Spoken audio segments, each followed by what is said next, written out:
Boa tarde, pessoal. A gente tá fazendo agora o nosso terceiro vídeo. Esse vídeo vai ser feito de uma forma diferente. Eu consegui um vídeo com a representação gráfica, como é que os átomos se comportam numa ligação iônica, tá bem legal. Seguindo isso, eu fiz um mapa mental e resolvi um exemplo de como resolver um exercício de ligação iônica. E depois disso, seguindo no vídeo, tem um exercício para vocês treinarem aí na casa de vocês. Não tá muito complicado, mas qualquer dúvida eu vou estar aqui. Vocês podem enviar depois o WhatsApp, dúvida alguma coisa quando forem fazer o exercício. E vamos lá!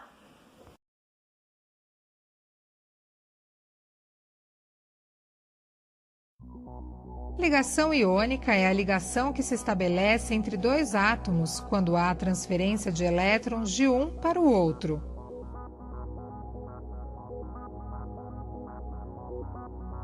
Esta transferência se dá quando um átomo forte, ou seja, de grande eletronegatividade, encontra um átomo fraco, de baixa eletronegatividade.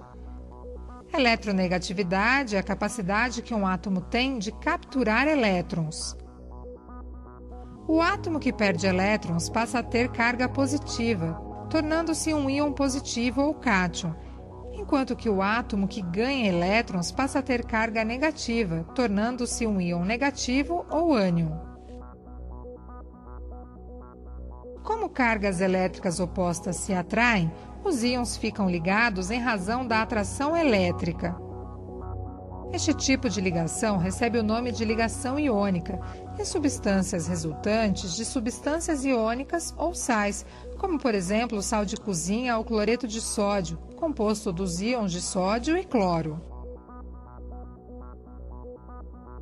O átomo de sódio possui 10 nêutrons, 11 prótons e 11 elétrons, 2 na primeira camada, 8 na segunda e apenas 1 na última camada, a camada de valência. O átomo de cloro possui 18 nêutrons, 17 prótons e 17 elétrons, sendo 2 na primeira camada, 8 na segunda e 7 na camada de valência.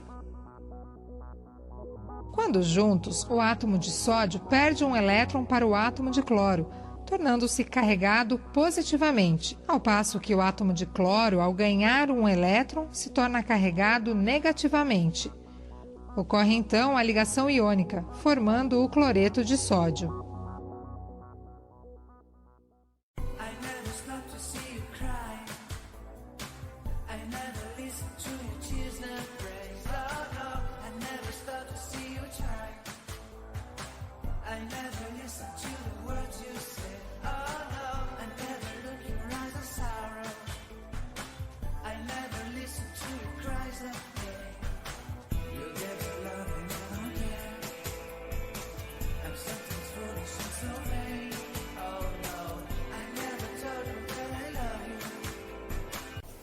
Vamos pegar como exemplo o cloreto de sódio, que é a nossa ligação iônica.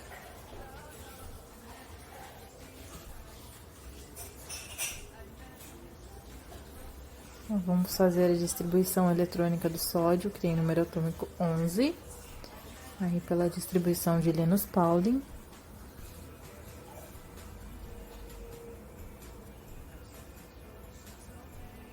Ele tem um elétron na camada de valência. A terceira camada dele é a camada de valência, um elétron. Agora vamos fazer a distribuição eletrônica do cloro. Tem número atômico 17.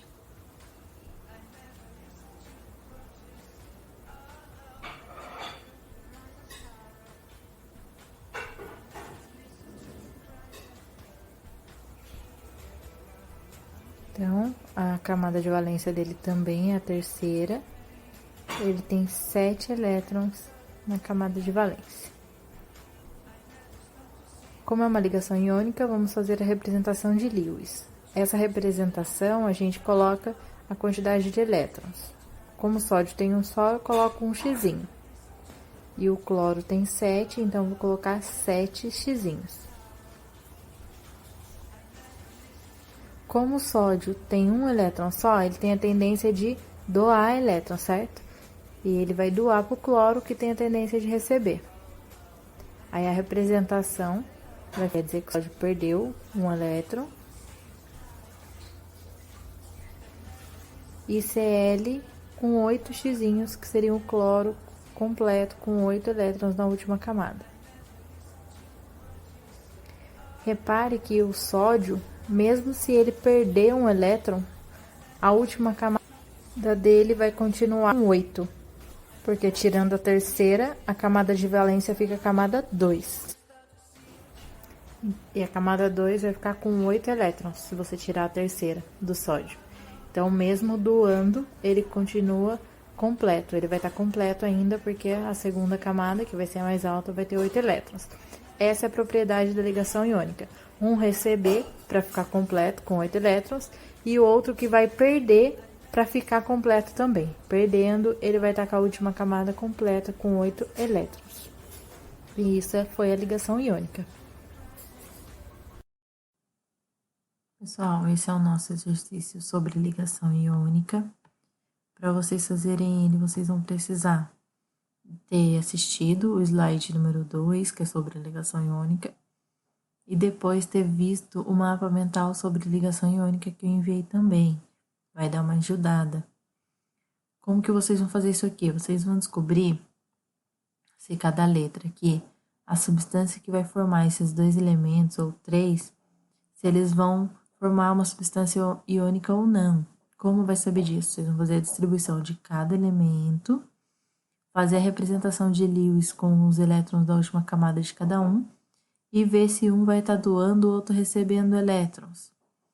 Se um doar, outro receber, e eles continuarem estáveis, você tem uma substância iônica, se não, não. Quando houver, você vai fazer tudo isso e escrever na frente, sim, é uma substância iônica. Se não for, vai fazer tudo isso, colocar na frente, não, não é uma substância iônica, certo?